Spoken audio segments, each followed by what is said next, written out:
Por acá llegó Isabela, bienvenida también. Isabel Loaiza. Y vamos, bueno, todo lo necesario, muchachos. Buenas tardes. Entonces vamos a trabajar hoy en la historia de la política y las ideas políticas.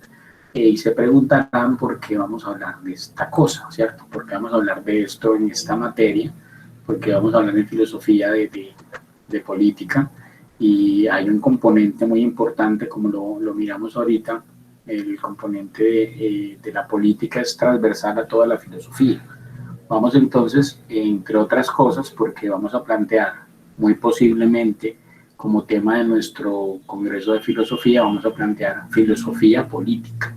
Y hay unos planteamientos, unas ideas de los filósofos a través de la historia con relación al poder y a la sociedad. Entonces queremos que trabajar en eso, ¿cierto? Queremos que trabajemos en que ustedes trabajen en eso, queremos aprender, ¿cierto? Ahí les puse un material, les puse un video, les puse 2 presentaciones, creo, ¿cierto? Relacionados con eso. Vamos a aprender un poquito o a tratar de reflexionar acerca de qué filósofos, voy a mencionar una serie de filósofos, una serie de épocas en la filosofía, para que ustedes hagan una idea de lo que queremos hacer, que usted asuma el pensamiento de un filósofo con relación a la política y diga, me gusta esta forma de pensar, o esta forma de pensar es muy peligrosa. Por ejemplo, hay formas de pensar en política que son peligrosísimas y que tenemos que estar muy atentos a ellas, porque por ejemplo, hay un filósofo, ¿cuál es? Pregunta Ángel, por ejemplo, Nietzsche plantea una idea, ¿cierto? Sobre una idea ética, de hecho, ¿cierto? Una idea ética sobre que el hombre debía superarse a sí mismo y convertirse en un superhombre y abandonar la ética judeocristiana y enseñorearse de los demás. Entonces, si una invitación a ser el superhombre y a acabar con los valores tradicionales puede entenderse como superarnos a nosotros mismos, autodeterminarnos y ser personas exitosas, está todo bien. Pero si esa idea cae en la cabeza de Hitler y comienza a querer dominar el mundo entero y a matar judíos, ¿cierto? Y a matar no solo judíos, a matar homosexuales, a matar negros, a matar asiáticos, a matar todo lo que le parezca diferente o inferior, pues entonces se convierte en una teoría política asquerosa, ¿cierto? De soy un superhombre, entonces voy a aniquilar al resto de gente. Pues no, una superioridad racial o una superioridad nacional es muy peligrosa. Entonces hay teorías políticas que pueden ser nocivas, o por ejemplo esa idea de Maquiavelo, o que se le atribuye a Maquiavelo, que no es cierta, pero la usan mucho, de que el fin justifica los medios, ¿cierto? Es una idea muy peligrosa también. Entonces el medio no es de él, yo casi seguro que no es de él, hay que buscar el origen de esta frase porque siempre se la atribuye a Maquiavelo y es una idea política, una idea que se usa en política. Entonces, por ejemplo, si usted lanza esa idea como idea política, es como una filosofía, una forma de ver la política, entonces, si el fin es la paz, puede usar cualquier medio para conseguir la paz, ¿cierto? Eso es bastante cuestionable, David.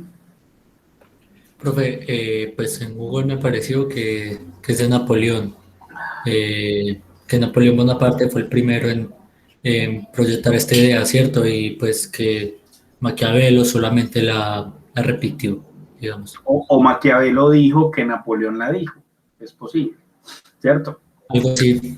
Es otra posibilidad. Bien, entonces, por ejemplo, yo tenía un libro de Maquiavelo, El Príncipe de Maquiavelo, que es su obra más famosa, que ya no lo tengo, pues lo regalé. Tenía un prólogo de Benito Mussolini. Mussolini es aquel dictador italiano, ¿cierto? Y el prólogo, es decir, decía cómo Mussolini, al leer El Príncipe, se inspiró para convertirse en lo que él fue, en un gran tirano, ¿cierto? Entonces, en El Príncipe usted puede leer varias cosas. Usted puede leer la idea de que la sociedad necesita liderazgo y ese tipo de cosas. Cómo interpretamos las cosas también, pero en esencia genera ideas bastante duras, ¿cierto? Y cosas, movimientos políticos que son agresivos y maltratan al ser humano, y entonces, no, listo, vamos a poner orden, mano dura, ¿cierto? Y esa mano dura significa atropellar los derechos civiles y algún tipo de cosa como eso, ¿cierto? El fin justifica los medios en algunas ocasiones, dice Ángel, es posible, ¿cierto? Entonces, sí, eso es posible éticamente, o éticamente. David. Profe, es que muchas veces los filósofos no tienen en cuenta el cómo se van a tomar las cosas las personas, ¿cierto? Epa. Porque pues puede pasar de que, no sé, piensa, ellos tienen una mentalidad de que, no, que el mundo es bueno, qué cosa, y mandan una idea, ¿cierto?, de este tipo, pero la verdad es que la humanidad es perversa, profe, tendemos a perverser todo, ¿cierto? Y Sí, pues, sí, la gente por ejemplo, lo vimos en política, ¿cierto? Con el profe Juan, vimos, por ejemplo, que hay filósofos que plantean que el hombre es bueno por naturaleza y otros que plantean que es malo por naturaleza. El tema este de Hobbes y Rousseau, si lo se acuerdan al principio de año. Entonces decíamos, Hobbes dice, el hombre es malo por naturaleza, el hombre es un lobo, el hombre quiere acabar con todo. Y el otro dice, no, el hombre es bueno, pero se daña con el camino. O sea, esas miradas, que son una idea sencilla, los filósofos no tienen filtro, ¿cierto? O el filtro somos los profesores de filosofía, de alguna manera. O quién te enseña a leer y cómo lees las cosas, ¿cierto? Entonces, igual depende de tu experiencia, vas a percibir una cosa totalmente diferente a la que perciben otras personas, ¿cierto? Entonces, si usted éticamente, por ejemplo, lo hemos tratado en otras ocasiones, o usted escucha esos ejemplos, entonces si mi niño está enfermo, yo voy a robarme una medicina porque es la Profe, medicina, dímelo. para que sepas que yo estoy con Mafesantis, bueno. Listo, gracias por estar acá, gracias Mafe y Andrea, qué bueno escucharlas por ahí. Entonces, decíamos que el fin justifica los medios de pronto en un tema ético, en un tema moral, en un tema menos general, ¿cierto? Menos general, porque si usted lo asume para una sociedad global, pues puede generar mil problemas y cosas mucho más graves, ¿cierto? Y destrucciones masivas y todo. Entonces, por ejemplo, queremos tener dinero, entonces la ganadería es un buen negocio. Vamos a destruir el Amazonas y meter ganado. Entonces el mundo se queda sin oxígeno por tener ganado. Entonces, eso es una cosa absurda, ¿cierto? Pero sí necesitamos dinero, pero no se pueden hacer las cosas de cualquier manera, ¿ve? Entonces, listo, eso es lo que quiero traerles, es que necesitamos evaluar estas ideas políticas para poder, eso, ¿qué se necesita más? Entonces, Camila dice el aire, entonces depende de quien gobierne, ¿cierto? Esa persona va a tener un interés personal o interés de una élite, por ejemplo, o un interés general. ¿A quién le responde? ¿A quién le responde? Se supone que la política debe favorecer el interés general. Y algunos filósofos lo plantean y otros plantean pues, cosas diferentes, obviamente. Vamos a mirar, muchachos, un poquito de historia de esas ideas políticas. Las ideas políticas están presentadas a través de la filosofía. Como les digo, queremos hacer eso, erradicamos la maldad, entonces mataríamos a los ladrones y todo eso y nos convertiríamos nosotros en asesinos también. Entonces, una historia de la política en la antigüedad, Grecia, Roma, Edad Media, y actualmente qué hay en ideas políticas.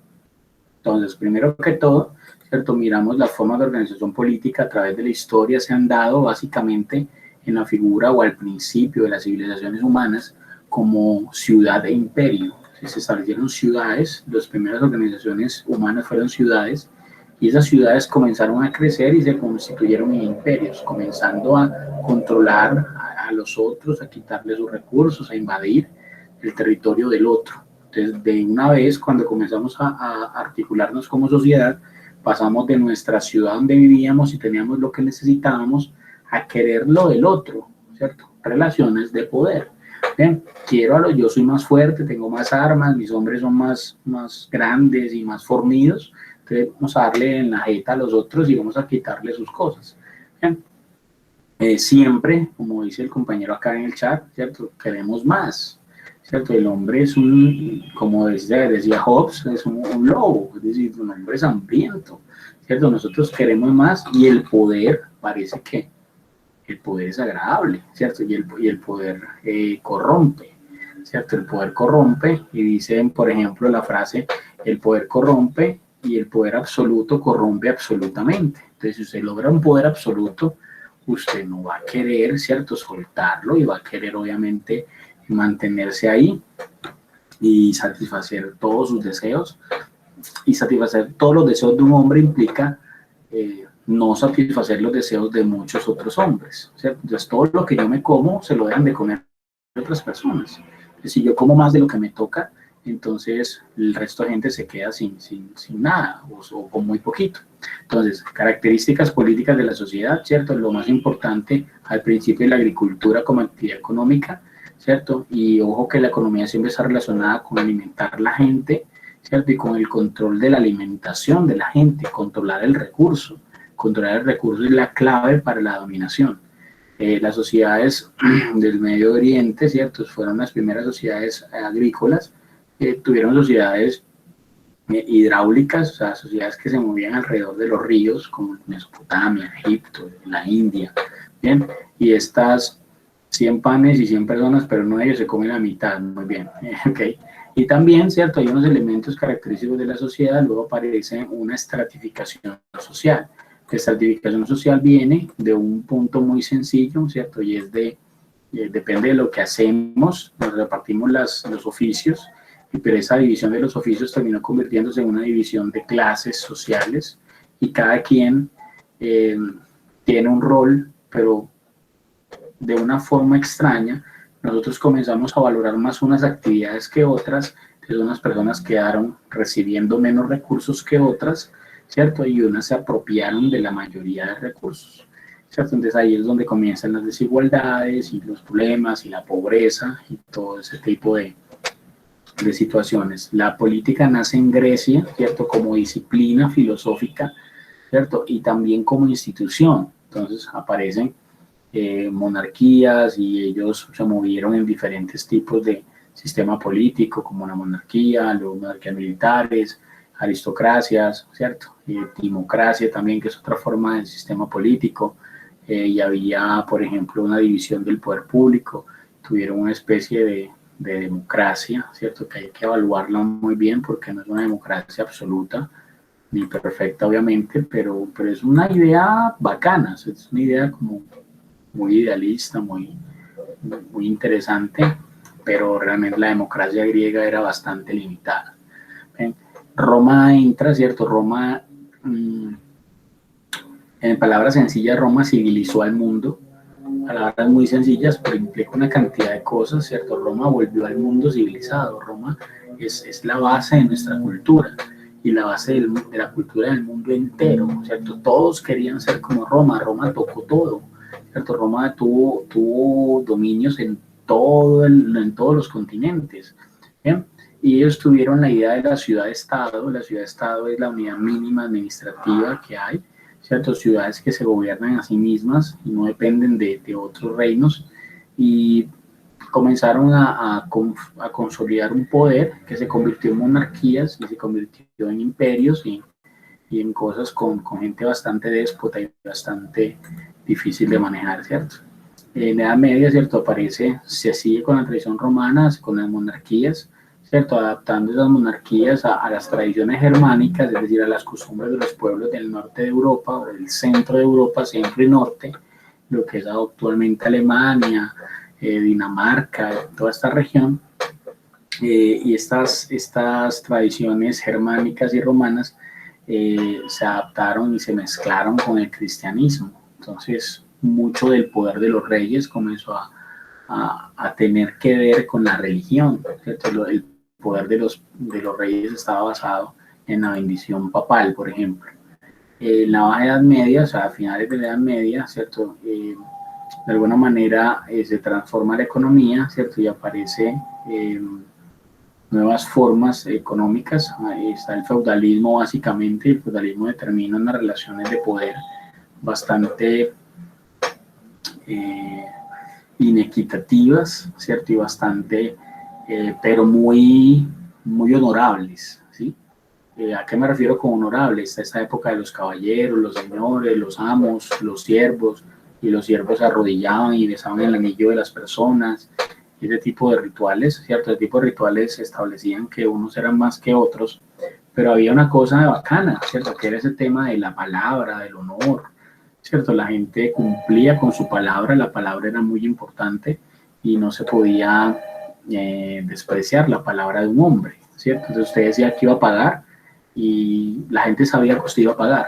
Ahora usted firma, usted pone una huella, le ponen un notario, le ponen la policía y usted igual falla, ¿sí me explico? La gente falla, aunque le pongan 1000 compromisos y lo que sea, la gente sigue fallando. En cambio, en esa época, ¿cierto?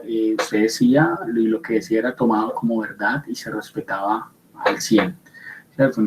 Entonces, son cosas bonitas de esta época con relación a las relaciones de las personas. Luego aparece en los tiempos modernos, ¿cierto? Otros pensadores importantes, ¿cierto? Con el Renacimiento, comienzan a aparecer desde el siglo XV, siglo XVI, aparecen importantes autores inspirados en la antigüedad, en lo que hicieron al principio. Ahora vamos a mirar, por ejemplo, Platón y Aristóteles con el tema de la política. En la antigüedad la filosofía política estaba en Platón y Aristóteles, y viene en la Edad Media, pues no hay teoría política. ¿Bien? Y en el Renacimiento aparecen Nicolás Maquiavelo, Tomás Moro, Erasmo de Rotterdam, ¿cierto? Y luego aparecen más adelante los otros filósofos como Hobbes, Rousseau y los otros individuos. Bien, aquí aparece, después de la Edad Media, ¿cierto? Aparece una idea del absolutismo moderno, ¿cierto? Donde se concentra el poder en una persona. Por ejemplo, Maquiavelo hablaba del príncipe, ¿cierto? Como figura de la monarquía, ¿cierto? Una representación de la monarquía, y es el poder absoluto, ¿cierto? Y las implicaciones del poder absoluto están en filósofos como Maquiavelo, que hemos mencionado bastante hoy, ¿cierto? Los reyes, por qué un rey gobierna así, por qué una persona puede atribuírsele una relación divina, por ejemplo, cómo es que a una persona se le dice que es enviada de Dios para gobernar, o a una persona se le dice que su destino es ser pobre, ¿sí? Hay gente que es muy pobre y es muy feliz, y eso es muy preocupante, ¿sí? ¿Por qué eso es preocupante, muchachos? Yo me tomo esto. Porque es preocupante que una persona sea pobre y sea muy feliz. Porque ser pobre es malo, porque se conforman, dice Camila, ¿sí? ¿Conformarse es malo? Sí, conformarse es malo, yo pienso que sí, ¿cierto? Conformarse es malo porque una cosa es, ojo, que usted conserve la alegría en medio de su condición, es decir, yo no tengo mucha plata, pero vivo bien, estoy tranquilo, ¿cierto? Y que muere con una sonrisa y dolor de barriga. Entonces usted no puede, una cosa es que usted no esté quejándose ni maldiciendo su situación. Te voy a poner un ejemplo. La Biblia habla de Job, ¿cierto? Que Job, y es el ejemplo clásico de un señor que le fue mal. Dios le mató los hijos, le quitó las riquezas. El tipo era muy rico, tenía plata, tenía todo lo que usted se puede imaginar. Y Dios le quitó la salud, le quitó la mujer, le quitó los hijos, le quitó la plata, le quitó todo lo que tenía. Y el tipo se mantuvo fiel a Dios, ¿cierto? Esa es la historia, pues, que se mantuvo fiel a Dios, nunca mal, todo el mundo le decía, maldice a Dios y que te mate de una vez, tu vida no vale nada, mira tanto que creías en Dios y mira cómo estás de llevado, ¿cierto? Entonces el man dijo, no, Dios me dio las cosas y Dios me las quitó, estoy contento, ¿cierto? Ojo, el man no estaba contento, el man estaba aburrido por lo que le estaba pasando, ¿cierto? Pero se mantenía en su esencia, ¿cierto? Se mantenía en su esencia. No decía, ay, ¿por qué? Ay, pues ahora estoy pobre, entonces seguiré siendo pobre. No, el tipo quería salir de su problema. Entonces usted está pobre, pero quiere salir del problema, ¿cierto? Quiere mejorar sus condiciones. No dice, no se resigna y dice, ah, bueno, sí, es que eso es lo mejor que me puede haber pasado, porque después, pues después no, estás mal ahora, ¿cierto? Y deberías movilizarte para cambiar la situación. David. Profe, es que una cosa es ser pobre y ser feliz, a a ser feliz por De ser ser pobre. pobre. Eso Ok, es otra cosa. eso, a eso me refiero. Muy bien, David, gracias. La idea es, yo soy pobre y soy feliz. No estoy feliz por ser pobre, ¿cierto? Eso es totalmente cierto. De eso se trata. Bien, no vamos a decir, epa, ese es el motivo de mi felicidad no es la pobreza. O sea, es decir, y mira que la religión a veces ha apuntado a eso, espero que ya no lo haga. Ha apuntado a decirle a la gente, eh, ¿cómo se llama? Feliz porque, bueno, estoy feliz porque Dios me permitió ser pobre y así no me voy a corromper con las riquezas, ¿cierto? Pues eso no creo que tenga ningún sentido. Entonces, decirle a una persona que es la más poderosa por origen divino y decirle a otra persona que está jodida o que tiene que obedecer por origen divino, ¿cierto? Las dos cosas están mal, las dos cosas deben censurarse, ¿cierto? Porque como están diciendo acá, ¿cierto? Así como estoy feliz en mi cambuche, también estaría feliz en un hotel en Dubái, ¿cierto? Pues obviamente, yo soy feliz en el Circular Sur, pero también sería feliz en un Lamborghini, ¿cierto? Pero estoy seguro que el tipo de Lamborghini es más feliz, ¿cierto? Y yo soy más feliz que el tipo que no tiene piernas, por ejemplo, Ángel. Claro, pero como la frase, o sea, como la frase que dicen de que el dinero no compra la felicidad, bueno, pues prefiero, o sea, sinceramente yo prefiero llorar en mi mansión, la verdad. Sí, entonces de hecho que Camila dice que hay gente que tiene dinero y no es feliz, porque una cosa no tiene que ver con la otra, ¿cierto? Pero tampoco esa persona no va a decir voy a renunciar a todo porque no estoy feliz, no, una cosa no tiene que ver con la otra, ¿cierto? Dice que la felicidad está sobrevalorada, ¿cierto? La felicidad es de hecho una cosa muy relativa, ¿cierto? Muy relativa. Mi complemento a esa frase es el siguiente. El dinero no compra la felicidad o el dinero no es la felicidad, pero la imita muy bien. Es decir, parece, Claro, ser, claro. parece felicidad estar en un jet privado viajando hacia otra ciudad a tomar el algo ahorita, ¿cierto?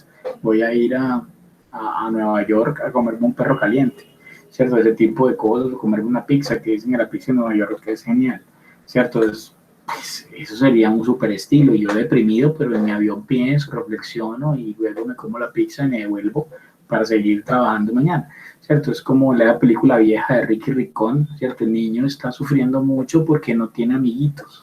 Y entonces el peladito lo que hace es comprarse un combo de amigos, ¿cierto? Va al barrio pobre, se hace pasar por pobre y al final se los lleva para la casa de él, ¿cierto? Y en la casa de él los peladitos que son pobres, que la pasaban bien en el barrio, la pasan mucho mejor en la casa de Ricky Ricón porque él mantiene una cancha de béisbol propia, ¿cierto? Entonces, y lo entrena Arnold Schwarzenegger, ¿cierto? Entonces, eso de que es triste porque lo tiene todo el pobre niño rico es un cuento muy bobo, pues, ¿cierto? En la ilustración, aquí aparece lo que llaman el siglo de oro, el siglo XVIII, surgen nuevas ideas y aparece el tema del humanismo, ¿cierto? Entonces, según las cuales el hombre se convierte en el centro de la filosofía de la misma manera en que el hombre era el centro de la filosofía en la antigüedad clásica. ¿Bien? Esa filosofía clásica, entonces, volvemos atrás, Platón y Aristóteles, Sócrates, pusieron al hombre en el centro y la política tenía que ver con el hombre. Luego aparecen las ideas de Dios en la Edad Media y eso se diluye. Luego en el siglo XVIII aparece nuevamente, después del Renacimiento, de todos esos autores que ya pasaron, comenzamos entonces a poner al hombre en primer lugar también y ponemos entonces a que el hombre sea el centro, el objetivo de toda filosofía y la política también está basada en el humanismo. Una política basada en el humanismo nos ayuda a que no solo el que gobierna es humano, sino que los gobernados también. Entonces nosotros no podemos gobernar como si estuviéramos gobernando ganado, ¿cierto? Es decir, no es lo mismo ser el capataz de una finca, ¿cierto?, que ser el presidente de un país. Entonces, a mí me da la impresión, yo no sé, con todo respeto de todos ustedes, ¿cierto?, de lo que crean política y económicamente, a mí un presidente que anda con un poncho en el hombro, que anda con un sombrero en la cabeza, ¿cierto?, y pasea por el país, como si fuera el capataz de la finca, como si estuviera revisando su ganado, ¿cierto? Eso me perturba mucho. Es decir, muchos gobernantes se pasean por el país y, por ejemplo, cuando el presidente va en guayabera a la costa, ¿cierto? No sé si alguien conoce lo que es la guayabera. ¿Saben lo que es una guayabera? Sí, profe. Es una camisa, ¿cierto? Una camisa que se usa en la costa. Entonces, Una camisa ahí blanca. el presidente tiene calor, entonces anda en guayabera, no anda con corbata, sino en guayabera. Y cuando usan esos sombreros volteados, esos sombreros aguadeños también, ¿cierto? Cuando caminan por las calles de la costa con el sombrero grande y costoso, porque los sombreros son muy costosos, ¿cierto? Le están diciendo a la gente que ellos son los propietarios de esa tierra, ¿sí? Es como si estuvieran visitando la finca. Cuando uno va a la finca de uno, pues la gente que tiene finca, yo no tengo, cuando la gente va a la finca, lleva esa pinta de patrón, ¿cierto? Y lleva a la finca y le dice al capataz, bueno, ¿cómo está mi ganado? Muéstrame cómo está el ganado, muéstrame tal, ¿cierto? Y cómo están los galpones y las gallinas, cuántos huevos están poniendo, ¿cierto? Esa pinta, ¿cierto? Esa pinta y esa más que la pinta, la actitud de ser el señor o de ser el propietario del resto, es un mal mensaje, ¿cierto? Es un mal mensaje. El presidente debe ser un líder y debe ser un administrador, pero él no es el que tiene el poder, ¿cierto? Cuando le dices, entonces, no podemos gobernar a la gente como si fueran ganado, ¿cierto? Tenemos que gobernarla como lo que son personas, ¿cierto? Y hay que liderarlas más que gobernarlas, ¿cierto? Eso, como decía David, es una cosa ser líder, otra ser el dueño, ¿cierto? Entonces, al ganado le dan, yo no creo que esta gente que tiene muchos recursos, ¿cierto? No creo que dejen que el ganado se acueste sin comer. El ganado siempre tiene pasto, ¿cierto? Y tiene sal y tiene todo lo que necesite. En cambio hay personas, o en el país ninguna vaca se acuesta sin comer, pero hay gente que sí, ¿cierto? Entonces eso me parece que es supremamente triste, ¿cierto? Luego aparecen las ideas liberales y aquí hemos visto en algunas diapositivas, ese material lo tienen ustedes, algunas personas, algunos nombres, estas personas se acostumbran a comer pasto. Yo estoy seguro que si los humanos comieran pasto, ¿cómo se llama? Pues no sembrarían tanto pasto, lo privatizarían, el prado sería privado. Bien, hay una, Claro, frase, profe. hay una frase de García Márquez, ¿cierto? ¿Cómo es el cuento? Es algo más o menos que si la mierda valiera algo, los pobres nacerían sin culo. ¿Han escuchado esa frase? Es de García Márquez, ¿sí? Entonces dice, si la mierda tuviera algún valor, los pobres no cagarían, ¿cierto?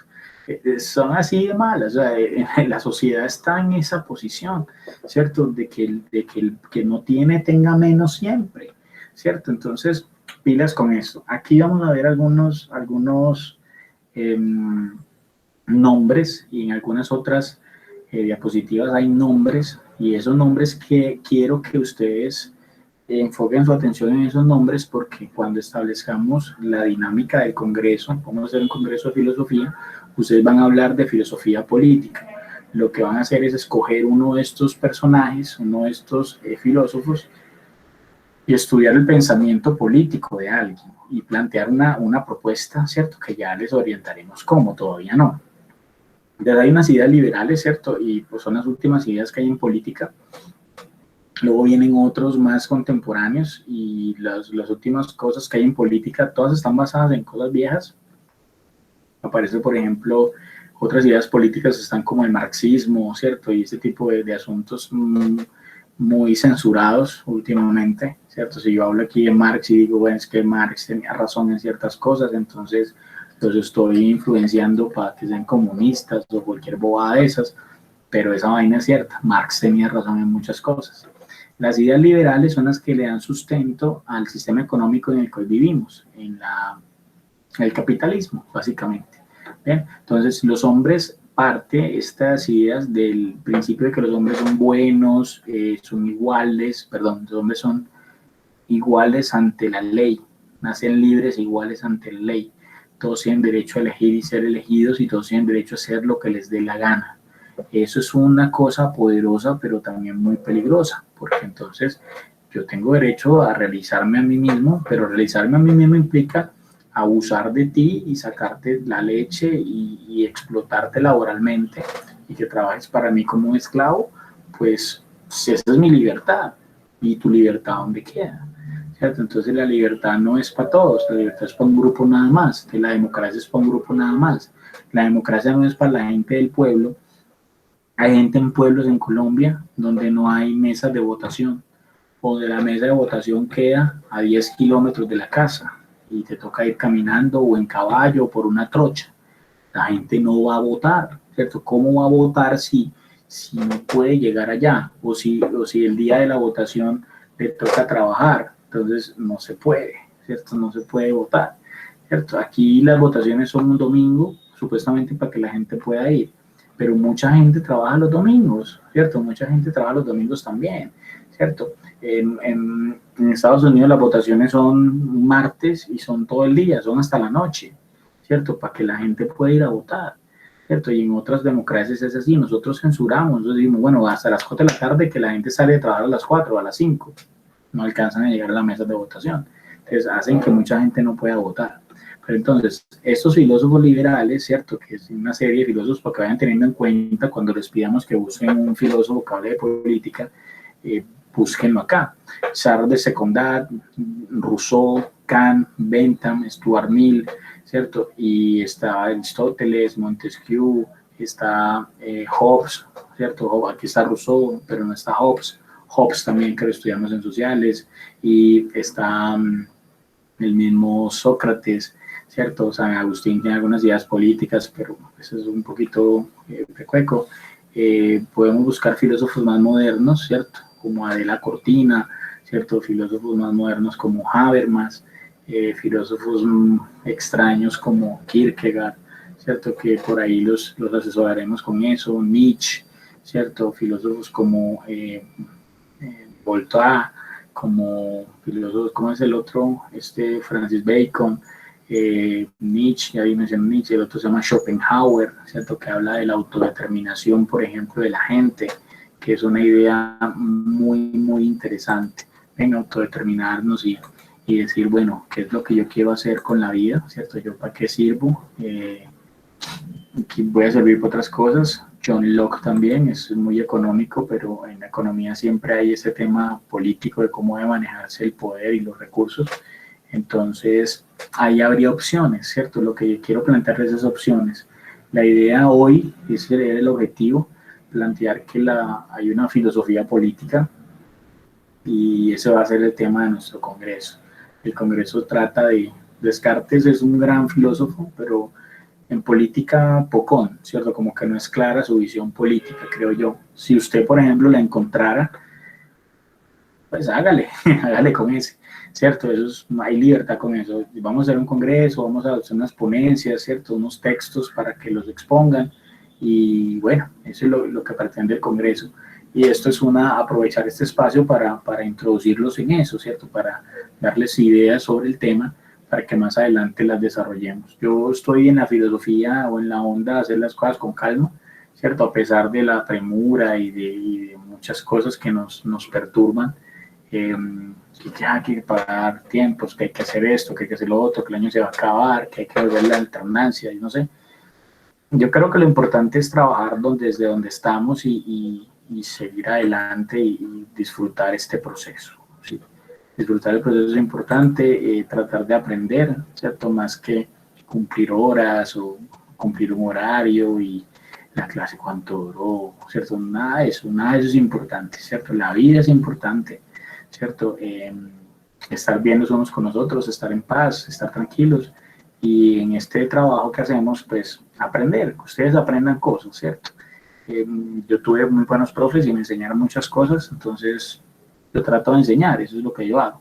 Y también disfruto de esto, converso con ustedes, me parece genial, ¿cierto? Entonces, eso era todo para hoy. ¿Alguien tiene alguna pregunta, algún comentario? Pasó el rato, ya pasó rápido. ¿Estamos bien entonces, muchachos? Si se pasa rápido. Rápido, profe. Para mí habían pasado 15 minutos, ya pasaron 40. Si lo pasa rápido el tiempo, yo creo que estamos bien, ¿cierto? Creo que es un buen indicador. ¿Listo? Sí, profe. Si dicen, por ejemplo, a los 5 minutos de la clase, uy, ¿qué hora es? ¿Cierto? Entonces ahí sí me preocupo bastante. Hay que preocuparse con cómo sean las clases. Como cuando uno está en clase, alguien levanta la mano y dice, profe, ¿qué hora es? Y cuando dice qué hora es, ya te mataron. O sea, literalmente uno siente como si le estuviera medio una puñalada. Viejo, pues tan aburrido estás que ya estás. Y que la te dicen, profe, usted es un aburrido. Profe, es un aburrido, cállese, pues, ¿por qué habla tanto? Entonces, pues, espero, pues sí me ha pasado, pero espero que no me pase frecuentemente y poder generar algo positivo. Entonces, muchas gracias, muchachos, por participar. Gracias por estar acá. Esto queda grabado para los que no lo vieron. No creo que nadie lo vea. Yo tengo, y en YouTube me muestran que no lo ve, eso no lo ve nadie, ¿cierto? Pero espero que sirva, ¿cierto? Yo pues cumplo con compartirlo, ¿cierto? Y si no lo aprovechan, pues no es culpa mía. Yo ahí sí me lavo las manos, ¿cierto? Y bueno, sigamos adelante. Tengan un resto de tarde bien bacano, ¿cierto? Descansen y bueno, nos vemos la próxima semana si Dios quiere. Listo. Listo, profe. Chao, muchachos. Muchas gracias. Chao, profe. Chao, profe. Yo creo que Gustó. Chao, profe.